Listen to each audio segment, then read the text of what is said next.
Summer 2020 saw a huge shift in direction for Saucony when they released their hotly anticipated Endorphin line, which included the Shift, Speed and the Pro. The latter two were a huge shake-up in the running shoe space, especially the Speed, because the only real competitor similar to that at the time was the Nike Zoom Fly and the Zoom Fly Flyknit. 3 very successful years passed with the release of versions 2 and 3 of the Speed and the Pro, and in 2023 we saw them drop the Endorphin Elite, a shoe much different to the Pro lineup, and it mirrored what other brands seem to be doing, which is to have 2 high-performance shoes for race day options. Roll on to 2024 and the hotly anticipated Speed 4 and Pro 4 drop, but sadly there was a slight feeling of a downgrade in both the models from previous versions. To add to this, by the end of the year, early reviews dropped on the Endorphin Elite 2 and a lot of us were divided in what we could possibly expect when the main launch dropped in March 25. So the real question is, what does 2025 have in store for Saucony? Will they get that buzz back with their upcoming releases? Let's dive in and find out. So the first thing to mention is there doesn't look to be an appearance of the Pro 5. This is something that a lot of us were wondering going into the year,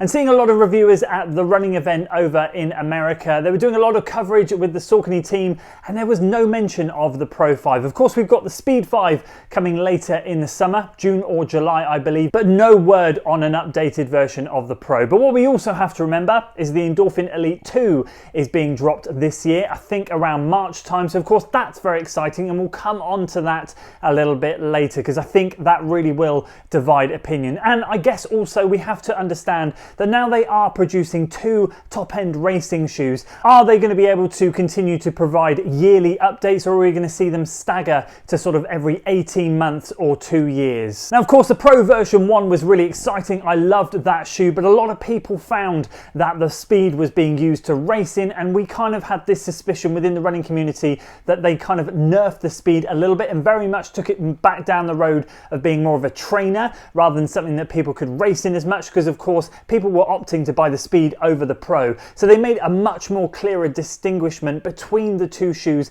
from version 3 onwards. Version 1 and 2 were very similar in terms of the Speed and the Pro, very similar geometry, almost identical, just different materials in the upper from what it looked like, a slightly different midsole tweak and a different plate in there because the Speed uses a nylon plate and the Pro was using a carbon plate. Roll on to the Speed version 3, we saw a slightly wider platform, a winged nylon plate, and definitely made it more stable, putting that clearer distinguishment in between the Speed and the Pro. But the Pro 3 was actually a massive hit for a lot of people. I'm not just talking from personal experience, I loved it, but I heard a lot of positive feedback down the road of the Pro 3. The Pro 4 came along and a lot of you guys shared my sentiment, which was you're a little bit disappointed. Don't get me wrong, of course these are just my opinions on the Pro 4. I know a lot of you got on with it really well, but I also know a lot of you have commented on previous videos saying you were quite disappointed with the updates on the Pro 4. We all had high hopes with this new Power Run HG that we've seen in the Elite version 1 being moved into the Saucony Endorphin Pro 4 alongside their current racing foam that they were using. So we had a bit of a dual density setup going on and it just didn't work very well, sadly. So I am disappointed not to see a Pro 5 later in the year. It'd been lovely to see what they're potentially doing, and fingers crossed we'll see something in 2026, hopefully. And the second thing we're seeing from Saucony in 2025 is the Mutant Colourway coming back, making an appearance across a range of shoes. In particular, we'll talk about the Speed 5 because that is set to release later this year. But of course, is it to pull on our heartstrings? Is it to bring back the nostalgia from 2020? Who knows? They do look good and I was a fan of the Mutant Colourway, so I am excited to see that being used once again, and it does feel really exciting. But what does that mean? Is it just a bit of a disguise that the Speed 5 hasn't had a massive update? Well, we do know a few things about the Speed 5. We do know that the wing plate has been tinkered with slightly, so we have the wing appearing on the medial side of the shoe, the inside, but it's not appearing on the lateral side.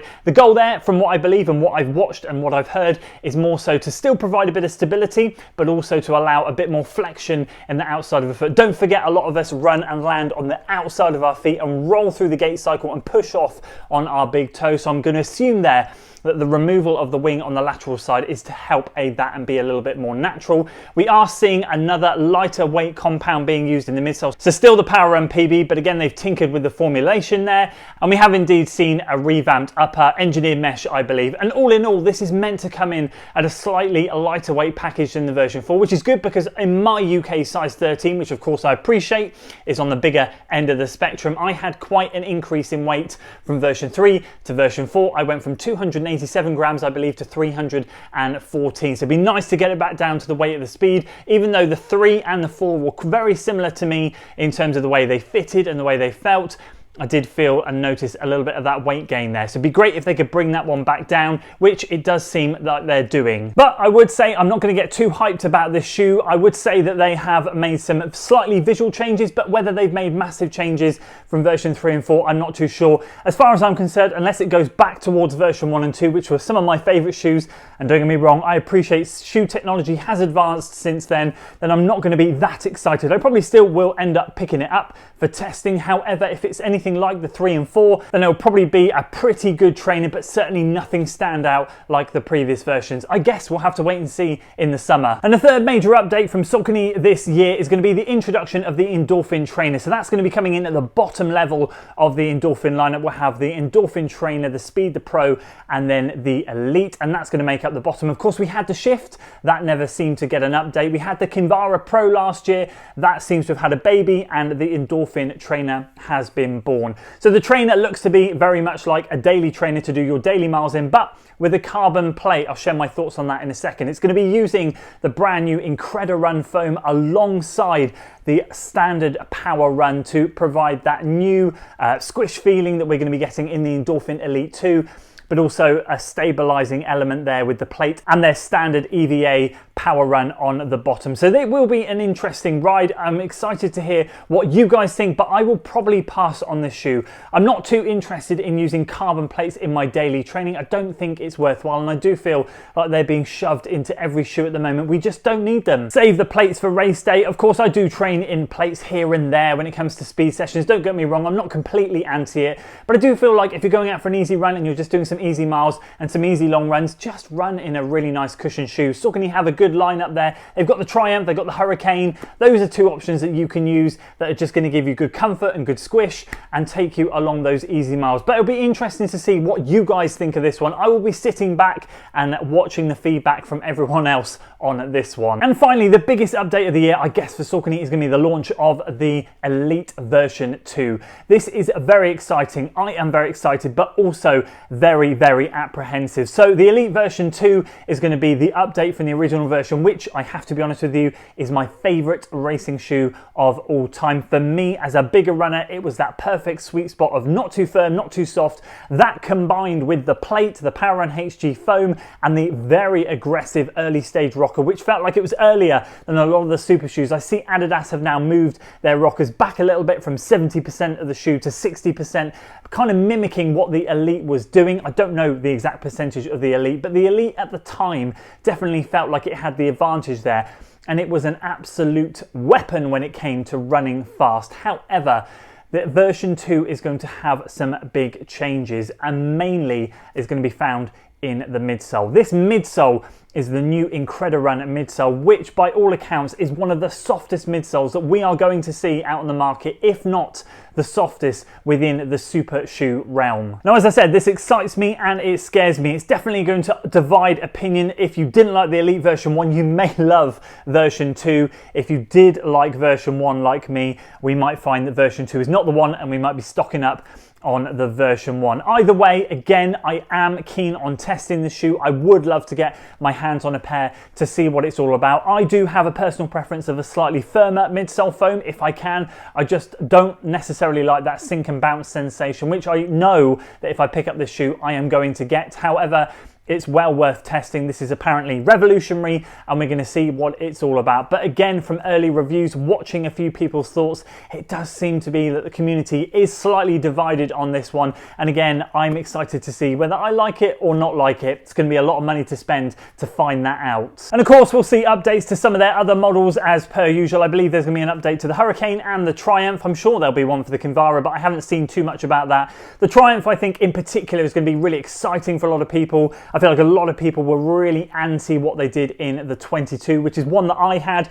and I actually really loved. I found it great for just logging those easy miles, super cushion, but my word, it put on a lot of weight from the previous version. Well, you'll be glad to know that the update on the Triumph is coming down, I believe, nearly a full ounce, which I think is going to be music to a lot of people's ears. Again, I know the Hurricanes had an update. I've never tested that shoe, so I didn't really dive too much into that one. And of course, as I said, I'm sure we'll see an update on the Kinvara later in the year as well. And so very quickly, what are my personal thoughts on the year ahead for Saucony? Well, I got really excited when I saw a lot of their shoes being reviewed and tested. I watched a lot of videos when people were at the running event, and it was great to see what they have planned coming up. I think the issue when you do what Saucony did back in 2020, which is drop a product onto the market which is different from everything else, it does create a hype, it does create a buzz, and then you become and get almost a cult following for the next 2 or 3 years, which they have had, and everyone, and a lot of people, I should say, not everyone, a lot of people have enjoyed the shoes that they've been pushing out there. But I do feel like, and I'm not going to speak for everyone because I know a lot of people do enjoy the Speed 4 and the Pro 4,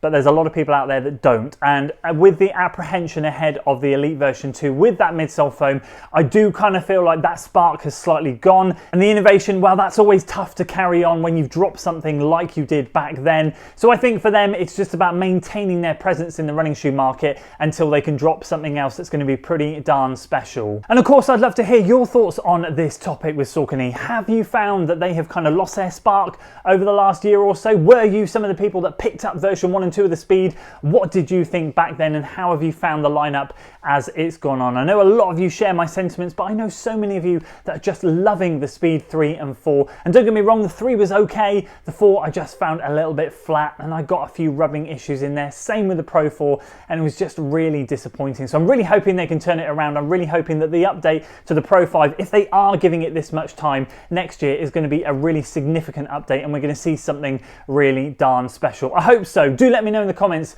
what you guys think. So that's it for this one today, guys. If you're interested in learning more about possibly one of my new favorite super shoes right now, check out this video up here, the Puma Deviate Nitro Elite 3. And if you want to know how the Nova Blast 5 is getting on after 100 miles, do check out this video down here. That's more of a longer term update, and I'll see you guys over there.